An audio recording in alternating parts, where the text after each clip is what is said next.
gentlemen, first time on stage. These four represent experience, power, and promise. So let's give it up for these four great mayors of major American cities. Now, Mayor Turner. Yes, sir. You're the OG here now. Brother Turner, because of this thing called term limits, you don't have them in Chicago. Don't even bring it up. But Mayor Turner, I think it's helpful as you reflect on your time in office and the journey and the struggles and the travails. What wisdom and advice would you impart to our colleagues this morning? Look, being mayor is unlike many other things. There are certain things we plan, we lay out, we come in with certain priorities, and we map them out. But it's the things you have not planned for that you have to deal with. And then there are things that happen that are not under your control, where you may have to work with, for example, the state, and the state may not want to work with you, or you have to work with the feds. But my advice is, number one, you can't do it all by yourself. This is it's a team effort, and so you have to have the right people around you. And you have to people who are capable, competent, highly qualified, but people who are also dedicated to you. Loyal. And loyal. Because you can have the best people, and they can be smart, but if they're not loyal, it does not work. You said something. And so, yeah. They're smart but stupid. And so you can't, you hold on to those where you can check the box, but when people show you that they are not rowing in the same direction, you do what we do, and you call them in at 4 o'clock on a Friday, and you thank them for their service. But their season here has passed. It's over. Close the door. Thank you. Let's give Mayor Turner a round of applause. He's been a great, incredible. Mayor Bass, you're 6 months in now? 7. 7 months in. Good to see you still smiling. Yes. Did you make the right decision by leaving a safe, comfortable seat in Congress to run for mayor of Los Angeles? Absolutely. There's no question about it. And you know, and it wasn't that I was tired of Congress at all. I mean, I love being in Congress. I love the work, especially the work on Africa. But our folks were dying. Our folks are dying on the streets of Los Angeles. We got 46,000 people sleeping in tents. Black folk are 8% of the city, 34% of the people in tents. What I was worried about was that we were getting ready to repeat the 90s and criminalize those folks. And so I feel very, very good because we cannot repeat history. People on the street need help. They need housing. They need health care. And if I can play a role in that, wherever it is, I'm thrilled to be there and to take on the challenge. Good. Mayor Bass of Los Angeles. Mayor Adams, and I get a chance to watch the mayor every day because I'm in New York, so I watch him, and he's brought a dynamism and a leadership and one of the things about being mayor, you got to let everybody know you're in charge. You got to let everybody know that the buck stops at your desk. Mayor, now about 18 months roughly? Yes. What's the biggest surprise you've encountered in that 18-month period being mayor of New York? That's a great question. And I say this over and over again that, people say being the mayor of the New York City is the second most difficult job in America. And I say, when does the hard part start? Because I know what hard is. Hard is picking cotton from sun up to sundown, delivering your baby in the field and going back. Hard is watching people jump over you in promotions when you dedicated your life. Hard is what my mother did, raising 6 children with being really abandoned and betrayed by government. Hard is being a little black child growing up, being dyslexic, then being arrested. And I like to say being rejected, but now I'm elected to be the mayor of the city of New York. So I know what hard is. I know what hard is. I wake up every day with a clear agenda, and I'm not going to be distracted.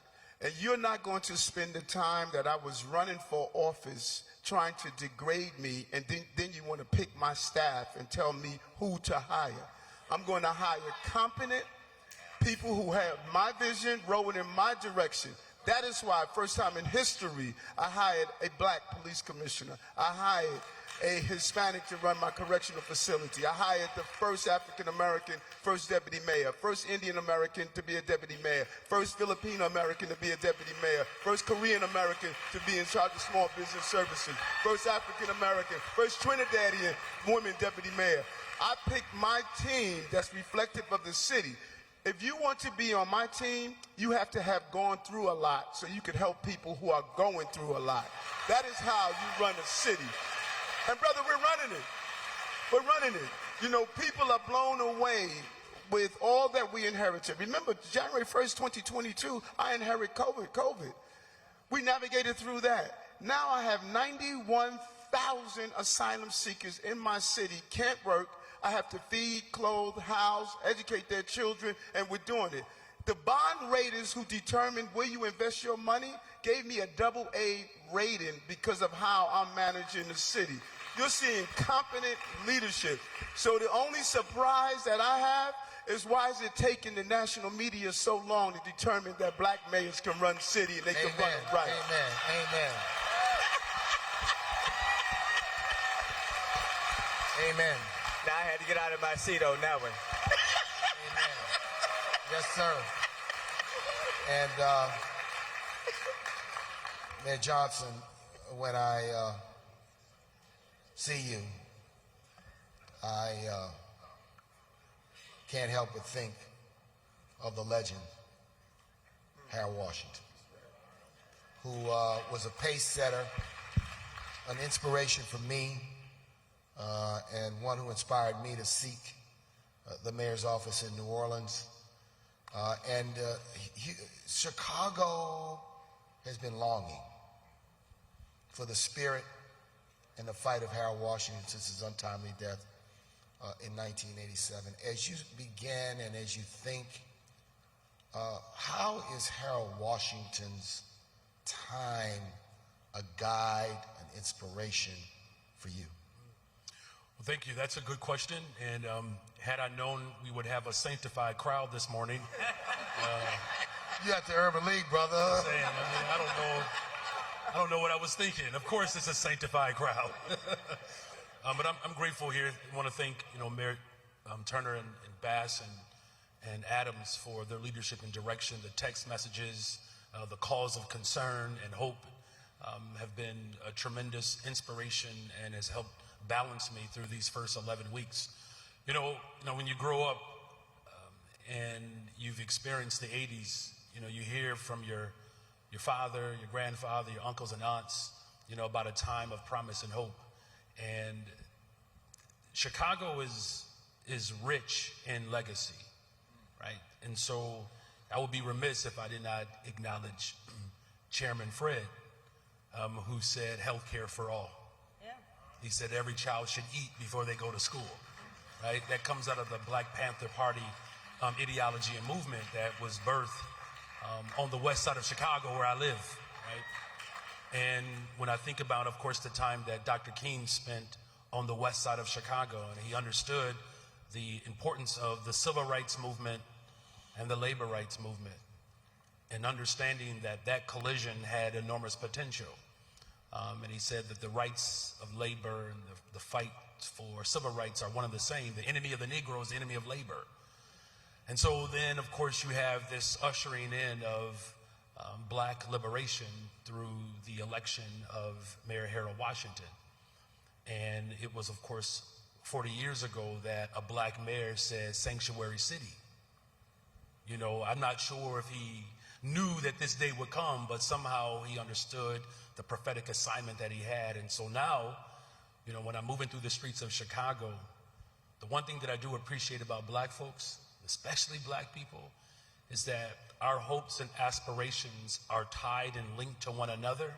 And we are very clear that we didn't get here alone. Amen. And I'm glad that we serve a God that doesn't drop us off along the way. And so How you gonna when I preach? think about, so, I mean, since y'all doing it,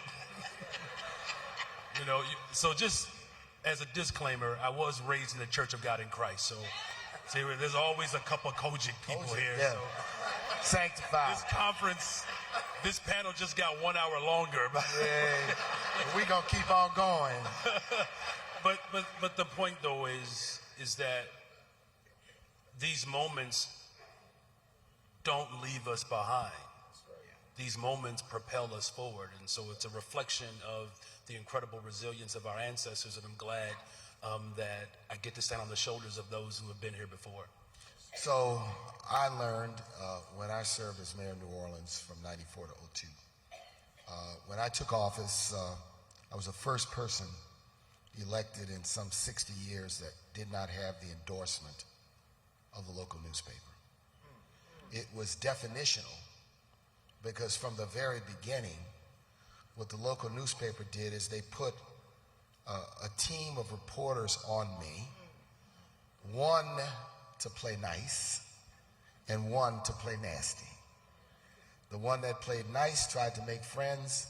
The one that played nasty was looking in garbage cans. And this is important for black mayors, right? And I really want, and every city's a little bit different.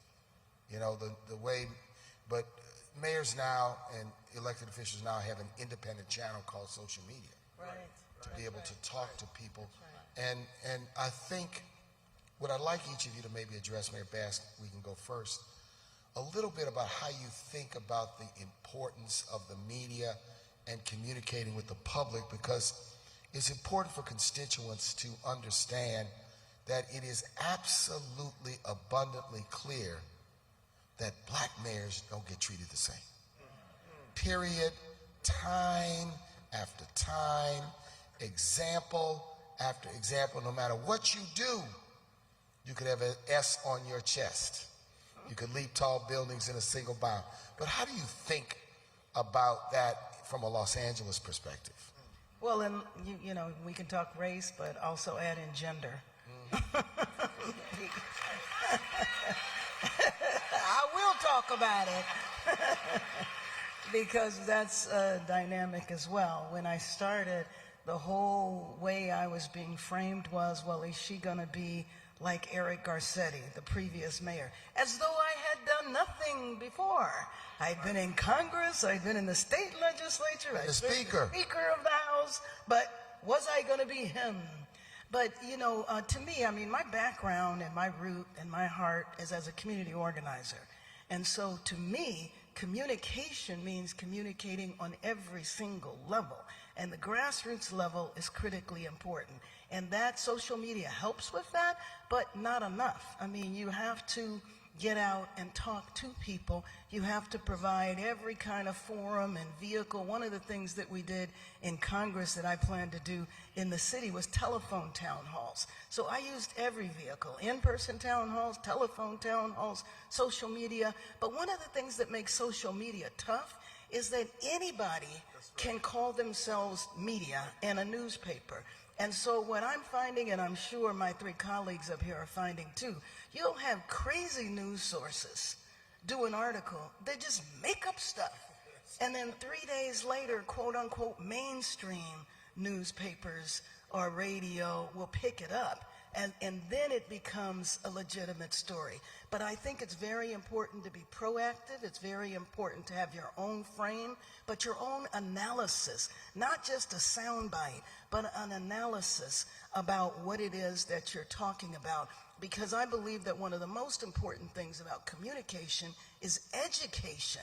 It's not just making, you know, a statement or a slogan or a soundbite, but what is it that you're trying to say that is consistent with your values? And my values rooted in social and economic justice. Mayor Turner, thank you very much. Mayor Bass,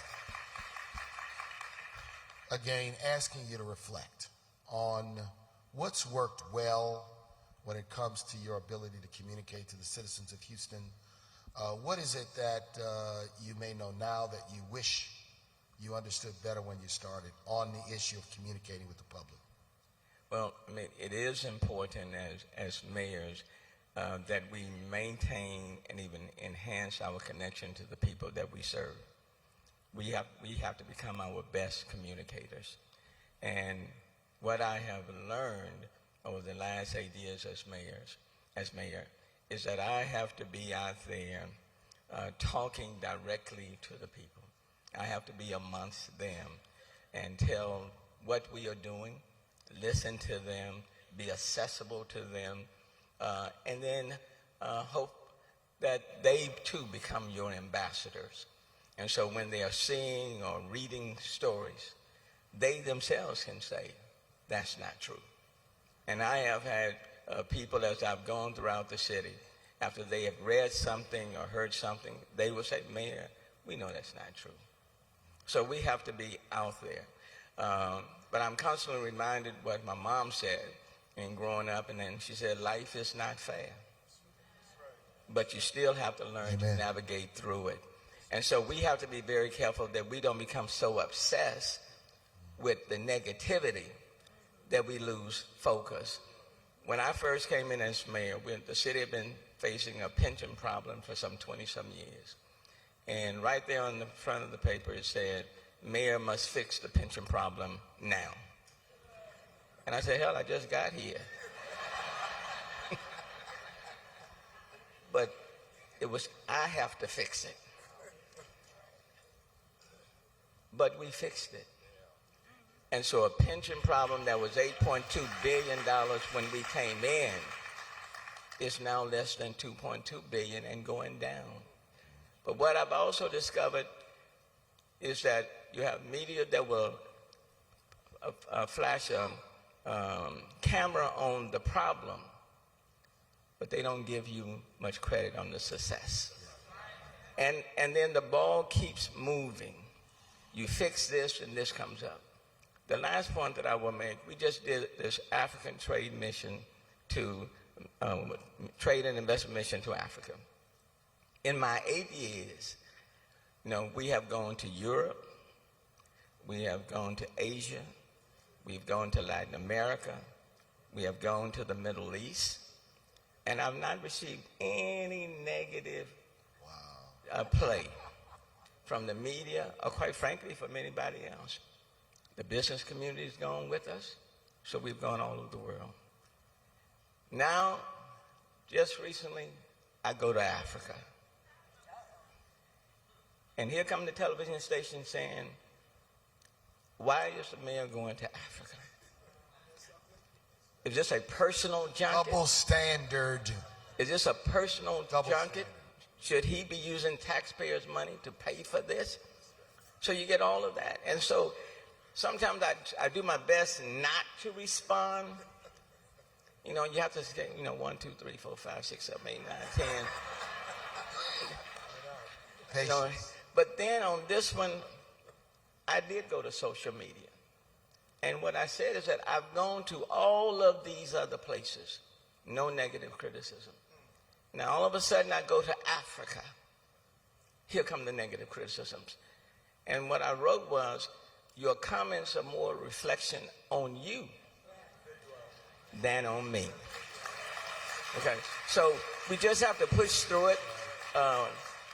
It's going to come, and if we wait on the media or anyone else to validate what we are doing, then we have missed the point. It's interesting that you mentioned that, and just for the benefit of urban leaguers, I had a chance to join Vice President Harris on a trip to Ghana in March. And Africa, there are now 1.4 billion people on the African continent. It's equivalent to the population of India and the population of China. The average age is somewhere in the 20s, right? It's a teen, 19? Younger, teenagers. very young population, so you can see what the potential in the economic future is. And I say shame on the media, because they didn't do any homework, no research, no understanding of the economic opportunity. And of course, here in Houston, you've got a large African community, a large African One of the community, one of the largest in the country. So, shame on the media. Mayor Johnson, and I'll come to you next, Mayor Adams. You had a vigorous, contested Chicago-style election. Y'all were duking it out to the end, and then in the 12th round, you landed one of those Ali lefts, and down went your opponent. But when you come through that, obviously sometimes the die is cast with the media and with certain segments of the community. How do you best think about navigating that as a brand new chief executive? Yeah, it's an excellent question. And so as you talk, and as Mayor Turner and Mayor Bass talked about, the challenges with the media, they got an early start with me, and it goes back to my time as an organizer in the city of Chicago, pushing for liberation, the hopes of those of us who are descendants of slaves. I'm a public school teacher, a middle school teacher. Usually people clap after I say that. Thank you. Thank you. You all know middle school teaching is one of the greatest positions you can ever hold. My father wanted me to become a pastor, but it's a non-union position. So I said my best next thing to get to heaven is to teach middle school. So I know, well done, good and faithful servant. But they came at a brother. All of the different elements that you can imagine, right, to create fear. And coming from a large family, was 10 of us. I'm the middle child. Yes, pray for me. I have issues, like most middle children. We had one bathroom, so you learn how to negotiate early in life. Ally with the sisters.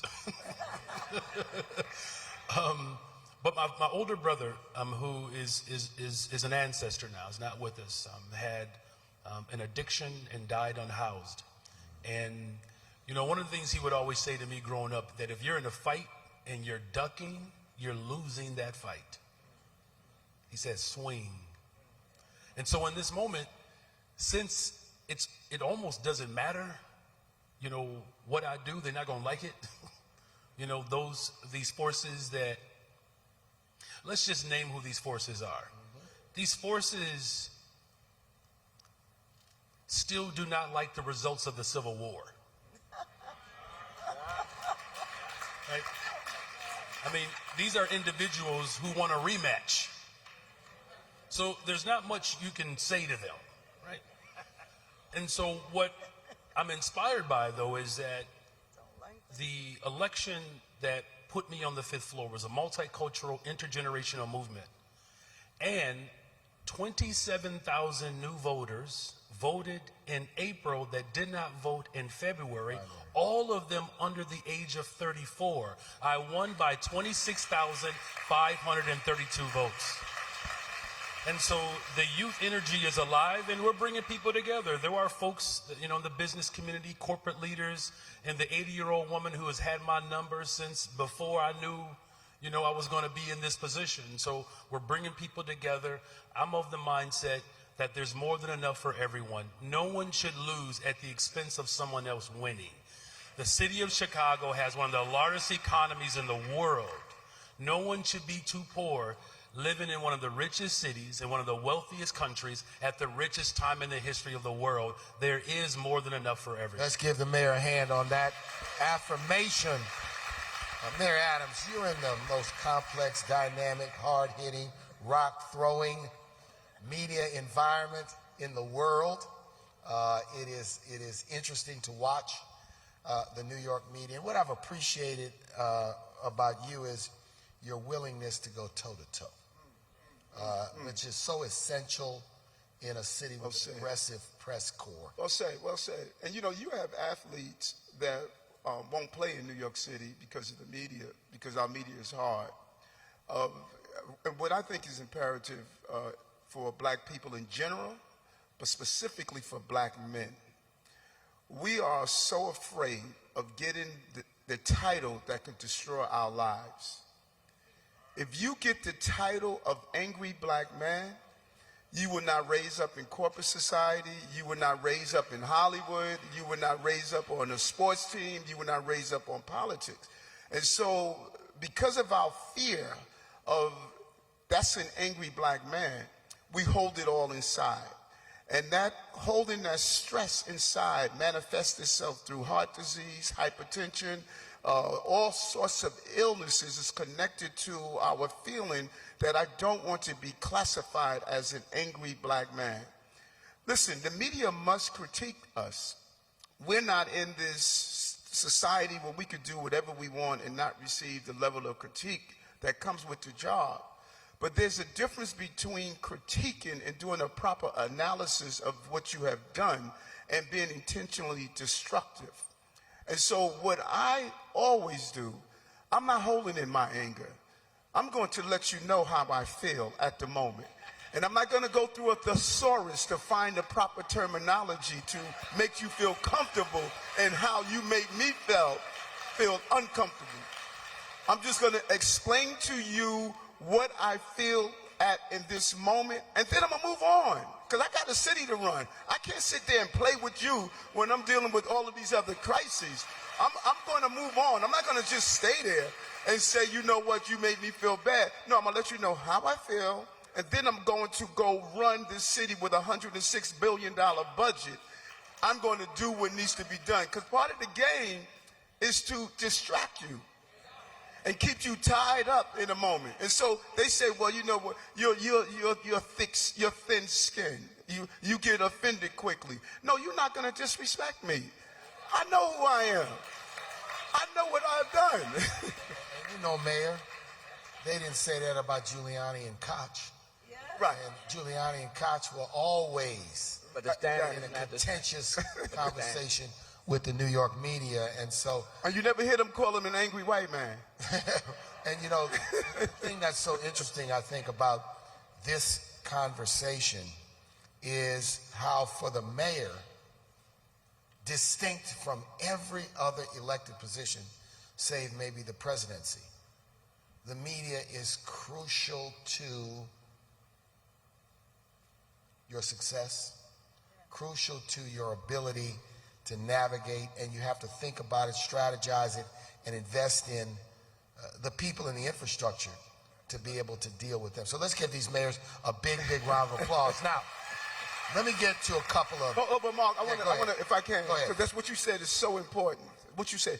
And that is a losing model. If you have to depend on someone to sell your product, You've lost. Yeah. you're good, right. So what we must do, and what our young people out there who are good marketers and communication people, this is a great opening. We must do direct-to-consumer communication. That is where we're doing. We must do our own radio shows. We must use these various forms of communicating. We must reach out to the influencers, to the credible messengers. We have to shift the dynamic and no longer be held captive by the media. We must do direct-to-consumer communication to show what we're doing every day. Because if you were to pick up the tabloids, you would think all of us are failing. And Marc, when we have so many successes. And can I add, in 8 years, what I would certainly recommend to every mayor, and especially mayors of color, is that you have to have your own effective communication team. And what I've said to my communication department, I said in every one of my 23 departments, we have public information officers that report up to my communication team. I view every one of those PIOs as a reporter in their department, working for my communication team. And what I've said to my communication team, if this paper or this television can do a better job of telling our story than my communication team, then we are missing the mark. So in every one of my departments, what I've said to my POs, what I've said to my communication team, No one knows our story better than us. We know our story. Do not rely on the newspaper or the television stories to tell our story. They are not going to tell our story. They're not going to make us, when we have been successful in achieving A, B, C, or D, you think they're going to run out there and say the mayor has done A, B, C, and D? What a good mayor he is.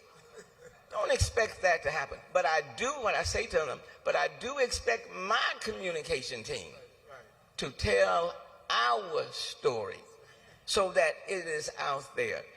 And I think that's critically important. Yeah, go ahead, Mayor Bass. You know, one thing I think we all need to be aware of is coming into election season, the presidential season, they're coming after the four of us. That's right. Because the narrative of the Republicans is going to be there's chaos in every single one of our cities. And what's the subtext of that? Who's running these cities? And so I think we need to be prepared for that. But one thing I just also want to say is that the solidarity between the four of us has just been very strong, and I'm so appreciative. I applaud it. We applaud it in a huge way. I applaud it because being mayor is a damn hard job. When I left office, I didn't realize how fatigued and worn out I was. I was so tired, I couldn't sleep. I was so clued in that every time a crisis happened and I saw it on TV, I thought I was still responsible for it. Yes.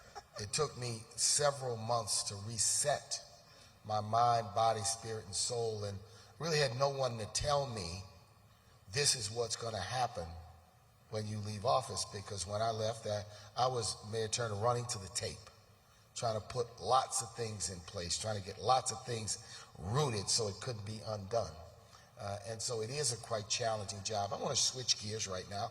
Big challenge. We're going to get to housing and homelessness and those sorts of issues. But big challenge now for Black America is this dual challenge that on one hand, we have justice issues, community distrust, unacceptable levels in the nation of police misconduct, brutality, and shootings. On the other hand, we're killing each other. We have black-on-black violence as well. The mayor is in the vortex of every single one of these challenges and has to navigate. So, Mayor Adams, let's go to you. How do you think, and what's your message and strategy? You have a unique background when it comes to this as a former law enforcement officer, but also someone who has publicly talked about how you were harassed by the police as a young black man. Talk a little bit about how the balancing act, and I want all of you all to answer this question, the balancing act or the conflict between these issues in reality and in perception. First of all, take the H away from harass, and I got my ass kicked by police. So let's be clear on that. You know, I was arrested, I was beat, went into the police department, started an organization called 100 Blacks in Law Enforcement Who Care, fought for civil rights issues within the police department, testified in federal court about the overuse and abuse of stop and frisk. The federal judge mentioned my name in the report when she ruled against the police department. The legacy of my fight against law enforcement is clear. Now, some people want to rewrite the history, but in reality, when other folks were silent on this issue nationally, I was a leading voice in this country about over-abuse policing nationally. What we must do is what Archbishop Desmond Tutu stated. We spend a lifetime pulling people out of the river. No one goes upstream and prevent them from falling in the first place. Policing, by the time a child has a gun, we're already lost.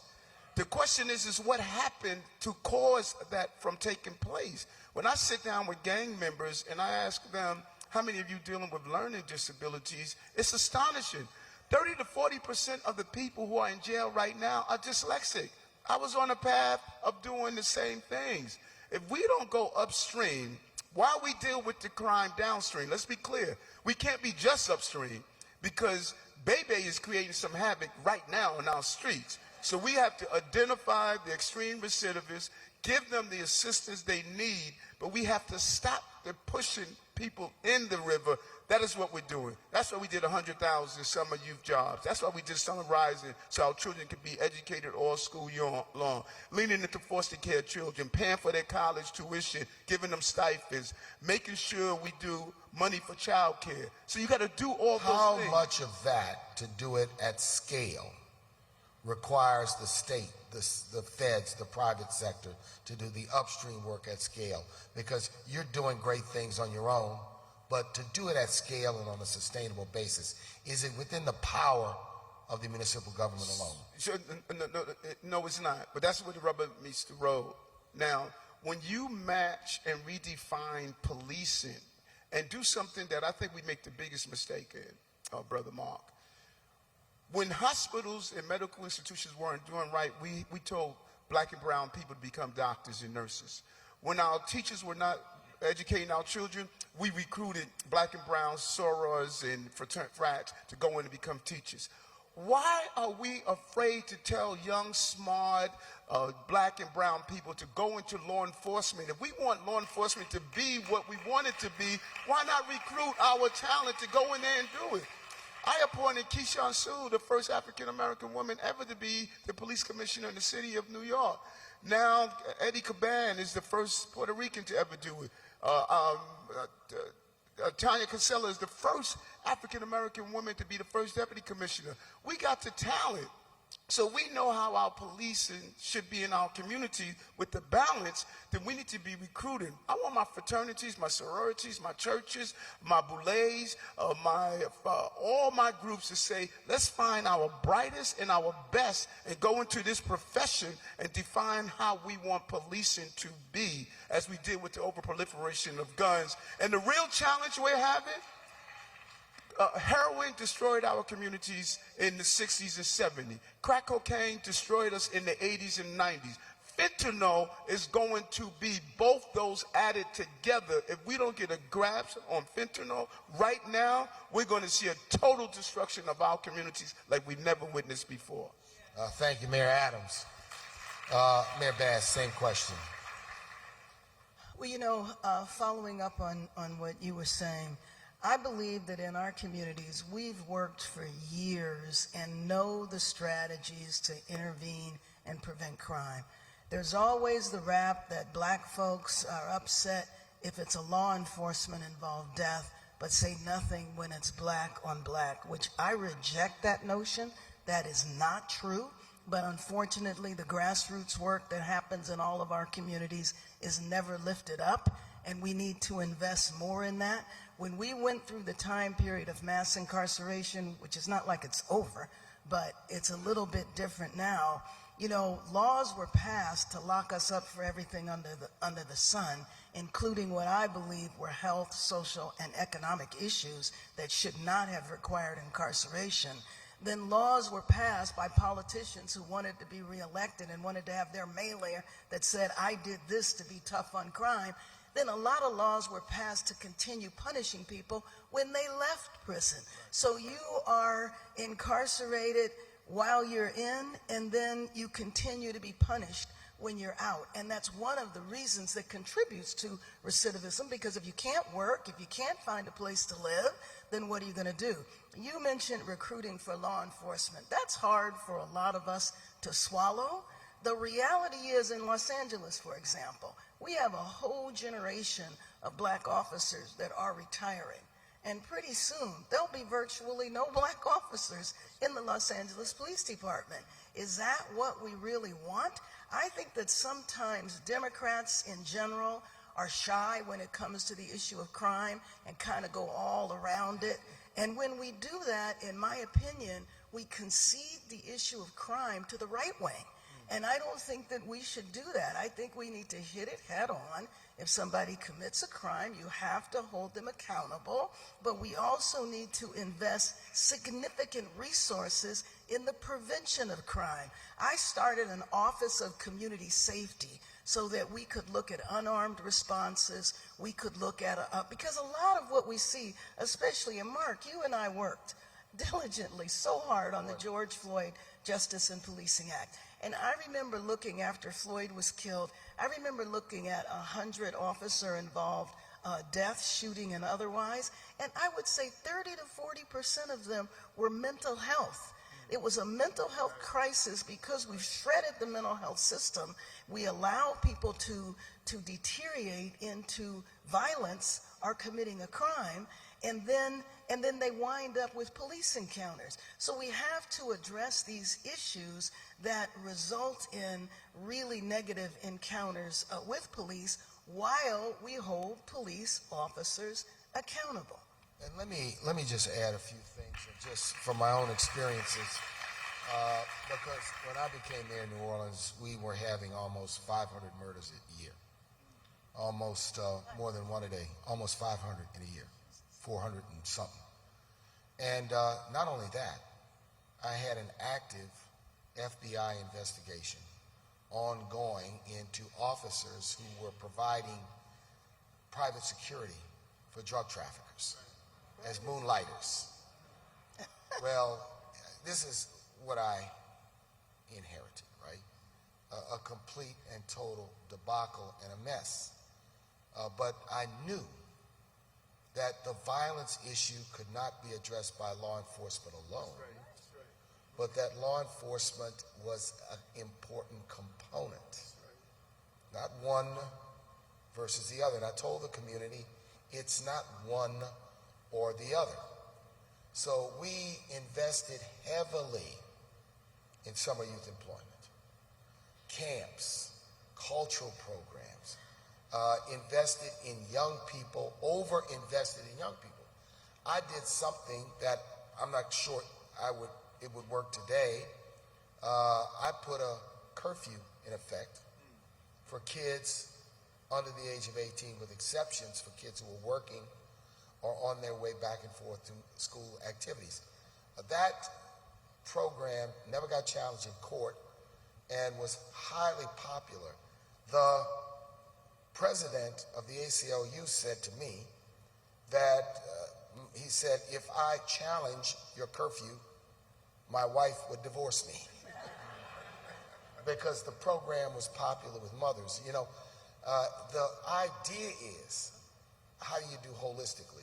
We changed our policing philosophy to a community proactive policing, but we also had another issue which remains an issue in America today, and that is low closure rates on murders.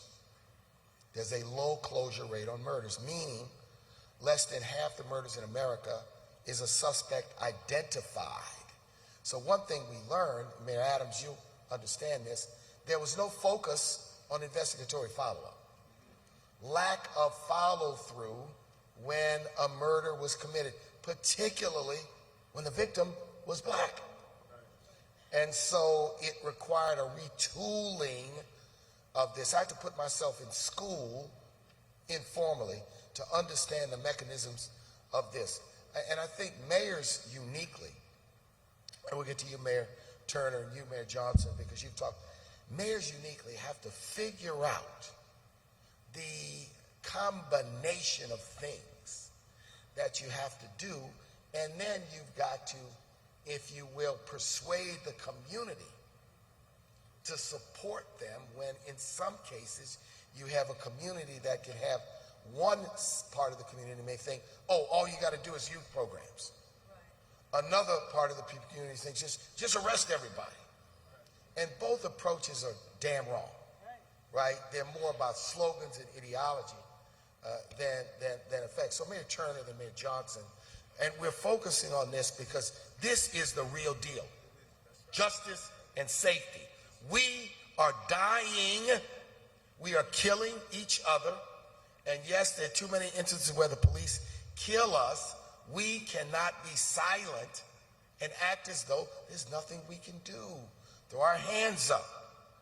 I don't know about you all, I got weary going to funerals to the point where now it's hard for me to go to one, and I'll only go to one if it's a family member or a close friend. It's weary, but that's part of your responsibility. Mayor Turner. And let me just say that I agree with all that has already been said. Start with the understanding that every person in this city has value and is important. Every single person. I don't care what their social economic status may be, where they live, where they come from, what their language may be, what their sexual orientation may be. Every single person in this city has value. Every neighborhood is important, and every neighborhood should feel safe. In terms of the clearance rate, a few years ago, our clearance rate was 50% or less. But every morning, I look at the numbers, Monday through Friday. I ask the police department, send me the numbers every single morning. And this morning, the clearance rate on homicides is 82% on clearance rate. It is important to have the right people in the right positions. I'm proud of the police chief that we have.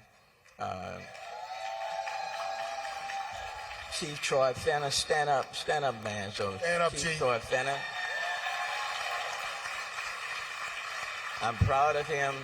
When we were looking for a police chief, when I needed a police chief, rare do you have community activists who will call you up and say, Mayor, we recommend this guy. And I had the union and police officers calling me up and said, Mayor, we recommend this guy. I said, I got my community activists and I got the police officers saying this guy. And then the ministers started calling. So I said,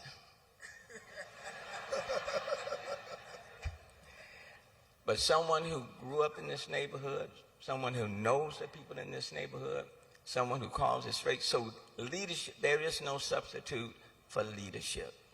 Now, when there's a police shooting, mayors have to deal with that. When there's a shooting on one another, mayors have to deal with that. We are on both sides of the equation.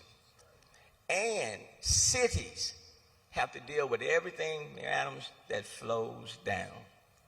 So when the state of Texas passed policies that say anybody can have a gun, no permits, no licensing, and guns are everywhere, all of that flows down to cities.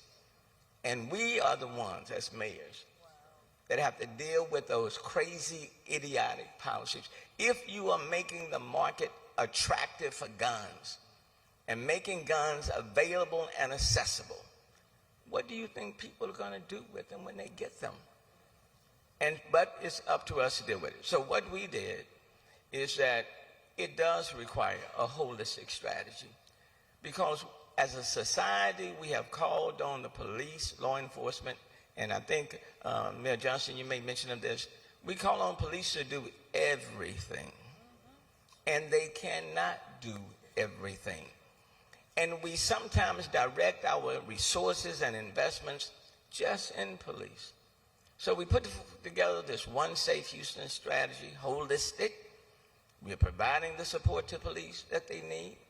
I want them to go to work, and I want them to go home safely. And so we provide them with the support that they need. We're also investing in technology.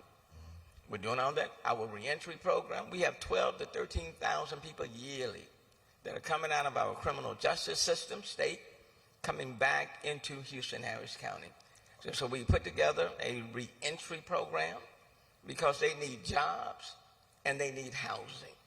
And if you don't provide those things for them, they're going to end up on your street. So we got to address them. We have people who are suffering with mental health issues. So we're investing in crisis intervention. Substance abuse, we're investing in that. We need a lot more support from the feds and the state when it comes to mental health, behavioral health, substance abuse, because otherwise cities are having to do it on their own. Domestic violence. we're investing a lot more in the domestic violence because a lot of the crimes are happening within the walls where people live. And I don't care how many police officers you have, these crimes are happening inside people's homes, inside people's houses. They're relational, but we're investing to give families, to give women and others an opportunity to be in a safer environment. So we're doing that. On the community aspect, we're working with community activists, getting them engaged, getting them involved, providing resources there. And we are focusing on this young population between 16 and 24. Because that's the group, when I look at the numbers, it's that group that is driving our numbers. And we're finding ways to speak directly to those individuals, 16 to 24. And in large part, they are black and brown. They are males. And so we are doing everything that we can to reach them. And that's why it's so important for our young folk, this young population, to see people like Mayor Eric Adams and Karen Bass and Brandon Johnson and Marc, because our kids cannot be what they cannot see. And that's why I try to continue to say to the media and other folk, if you want a safe city, tell the good stuff. Because if you're constantly feeding into the minds of our kids that they cannot succeed, that they are predators, that they are no good, then you're working against what we are needing to achieve. So it takes all of that and so much more. But it requires a holistic strategy. I would say in all of our cities, homicide rates are down. Despite what people are saying, what they're hearing, the homicide rate is down. Violence in our city is down. Okay? But I do recognize we can spit out the numbers, and if people don't feel safe, then they're not safe. I got that.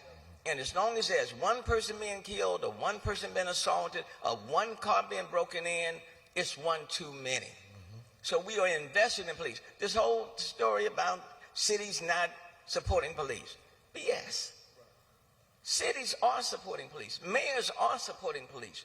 We want the police to have what they need to solve the crimes. But we also recognize that we have to invest in communities that have been underserved for a long, long time. Lastly, and I'll be through with this, state took over the largest school district in the city of Houston, HISD. They put in place a superintendent and a board of managers of their choosing. The superintendent just announced for these schools, about 29 of them in primarily underserved communities, communities of color, for kids who are disciplinary problems. His plan is we're going to close down the libraries and take that space and set it up for disciplinary centers for those kids. Now, wait a minute. And what I said, now you say not wanting to be the angry black man. You're going to close down the library, reassign the librarians, take the space, and set up disciplinary centers. What do you think you are saying to these kids? What do you think you're saying? So every time these kids in the future we start talking about libraries, what do you think they're going to associate a library with?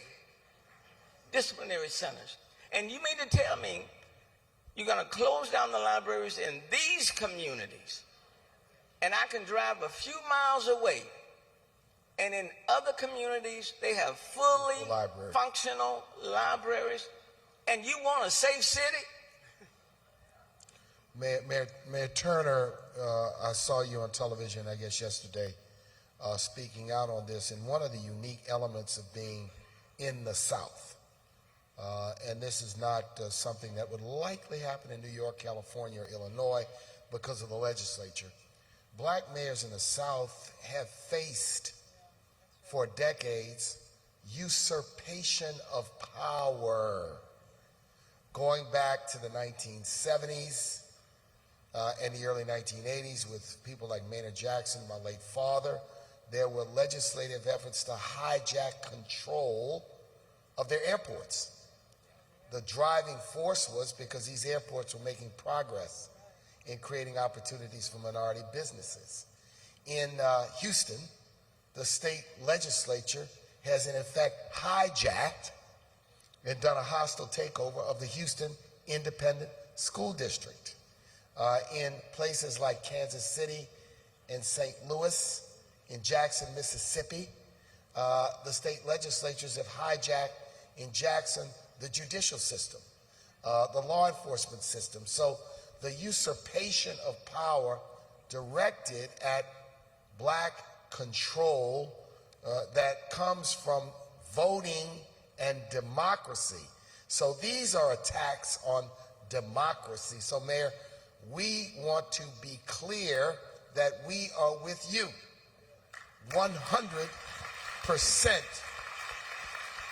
Mayor Johnson, safety and justice. Yeah, so it's something that is top of mind for all of us. And let me just say, to Mayor Bass, thank you for just highlighting the history of the Los Angeles Police Department in particular. I was in high school when Rodney King was beaten. This was not a dig on everyone else on the stage, but I was in high school in the 90s, just saying. That's okay. I was right behind you. We were all in elementary school. And by the way, since I am Generation X, let me just send a shout out to Generation X, the last obedient generation on the planet. But we grew up in that era, and in the 90s in Chicago. I mean, there were almost 1,000 murders a year. This is not new, to any of us. And so, what everyone has said on the stage, has tremendous merit. It's going to require a layered approach. It's going to require all of us that in order to have better, stronger, safer cities, we have to invest in people. You already know, I know we only have a few more moments here, but my father raised me with the understanding that your heart and treasure have to be aligned. That when you really love people, you invest in them.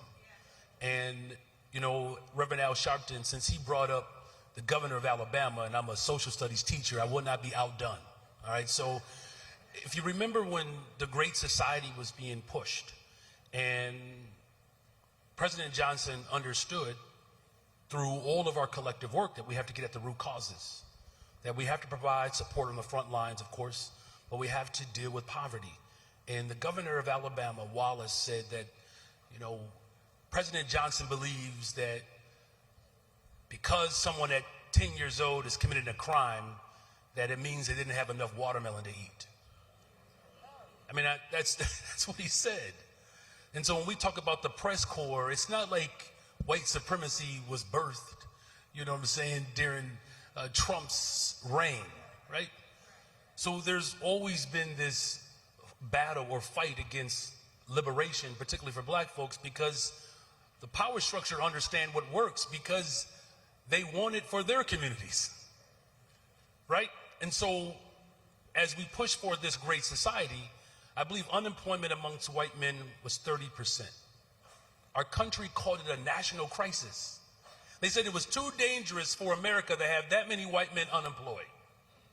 And when you come through our cities and you see the struggles and challenges that our people are experiencing, we have stuff to dig, things to build, and lives to save.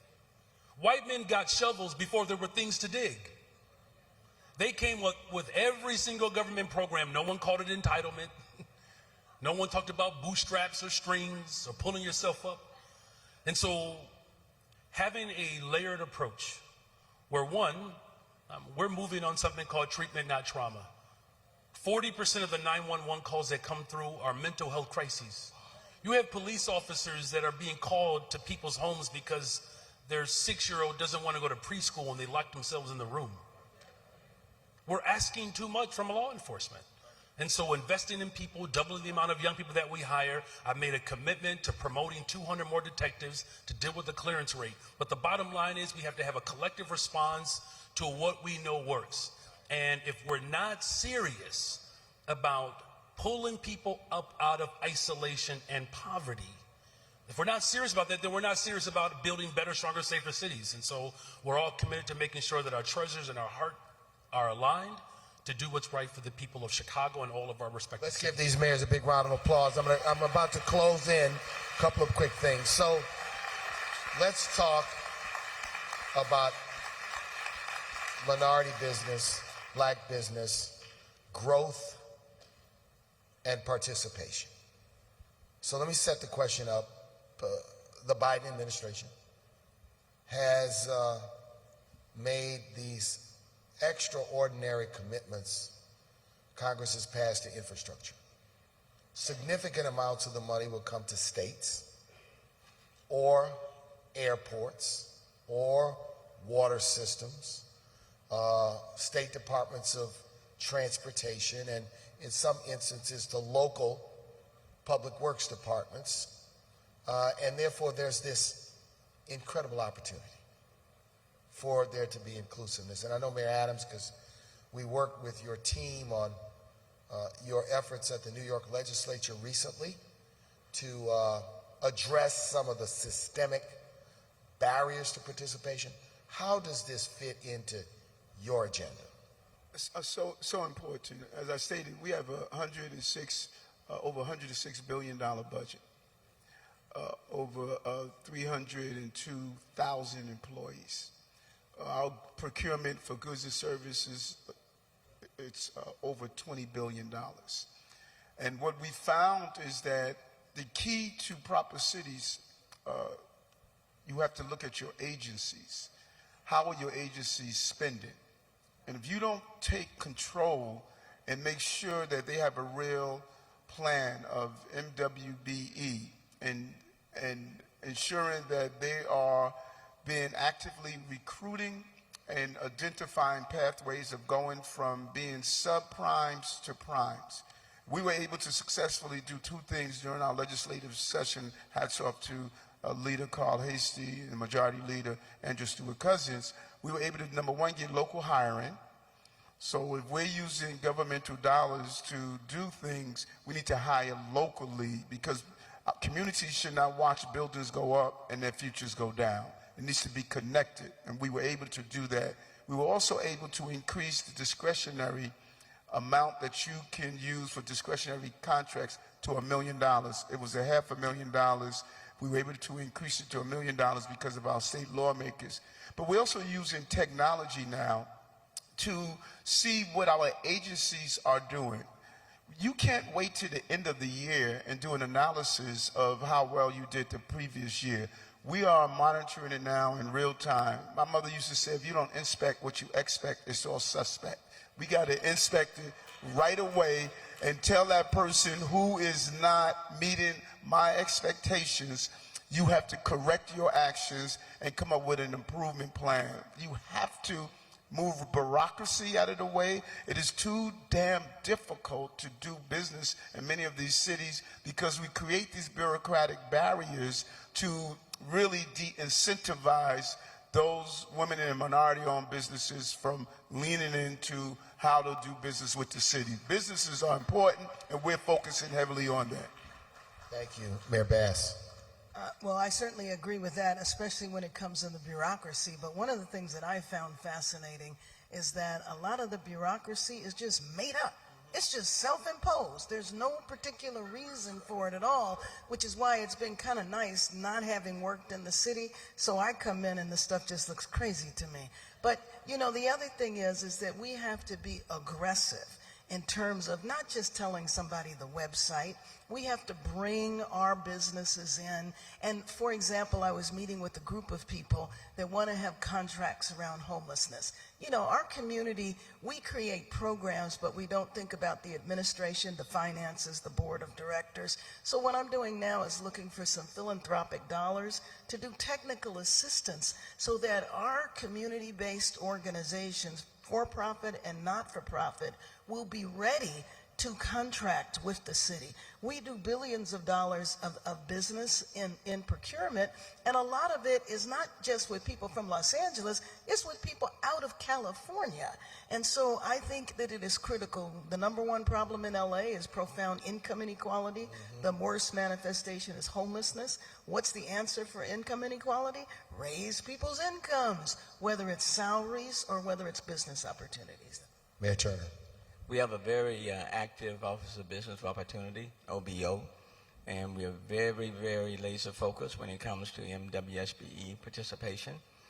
When I came into office, we had about 2,500 certified firms.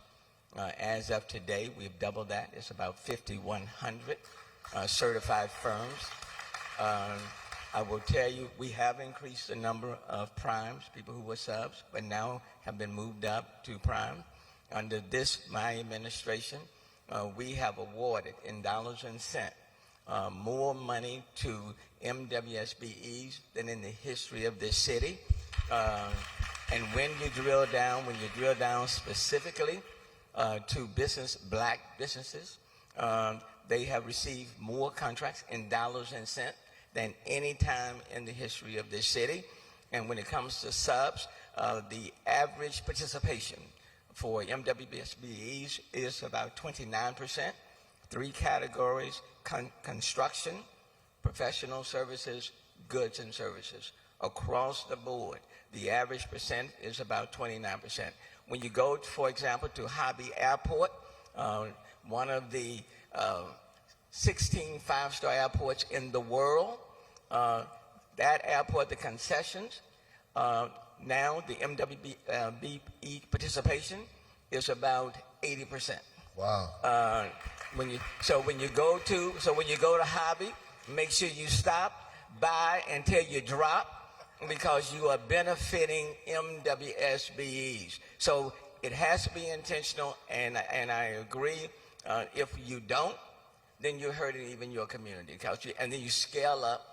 Everybody benefits. Mayor Johnson. Yeah, this is the greatest opportunity that I believe that I have in this moment with one of the, again, larger economies in the world.